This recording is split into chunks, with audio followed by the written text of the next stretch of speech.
So today I'm going to talk to you about some of the issues within the state of Oklahoma and my neighboring state of Texas.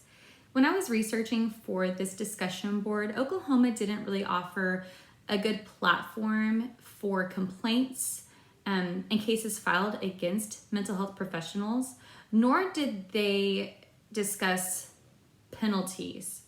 And I'm going to chat with you at the end of this about one thing I did find that was rather interesting. So before that, I am going to talk to you about Texas because that's my neighboring state, and they have a really beautifully laid out description of all the cases filed and the penalty, and a little bit of the explanation and issues that went on within that situation. So the first thing that I noticed, and which ranked highest, is failure to keep up with the administration work. So people had not been updating their information. So that goes against code B, or the ACA Code of Ethics B6A, and it specifically says that we have to maintain all of our records and documentations. Otherwise, we cannot render services. So we really have to be careful with that. And obviously that's right there, part B. So it's pretty far up on the line. Not saying that it's any more important. They're all important. So the other thing that I noticed was that the failure to complete supervisory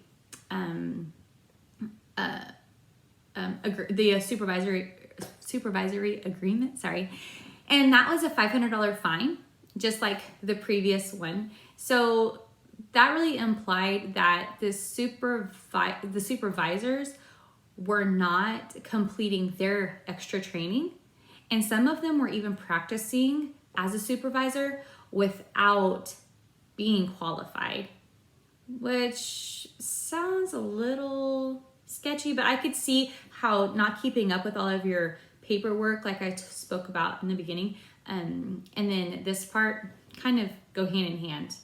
So the third thing, which is not surprising to me, nor probably you, is the issue of dual relationships.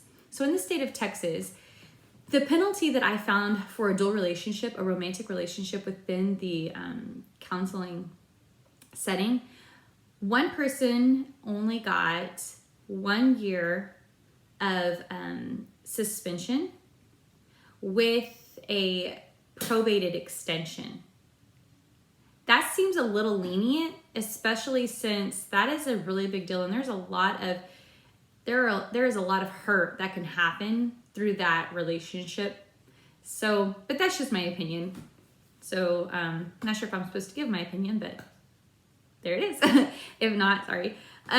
So in the state of, that goes against ACA Code A5A, which prohibits any type of sexual relationship.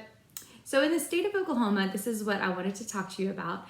I found this case, and it was within the state of Oklahoma and their board versus an individual, Matthews Glover. So I guess this person, after completing the counseling sessions, within 3 years, this individual started a sexual relationship with her former client.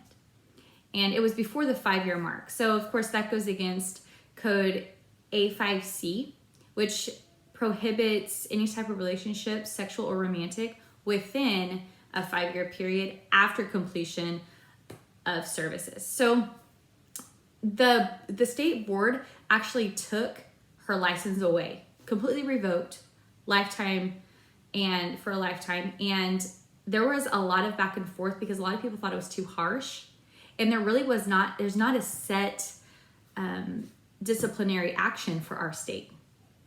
So one thing that I did find interesting is Dang et al. In 2014 spoke a little bit about the repercussions of dual relationships and how you really can't maintain objectivity, and there tends to be a very big power struggle that forms within that relationship.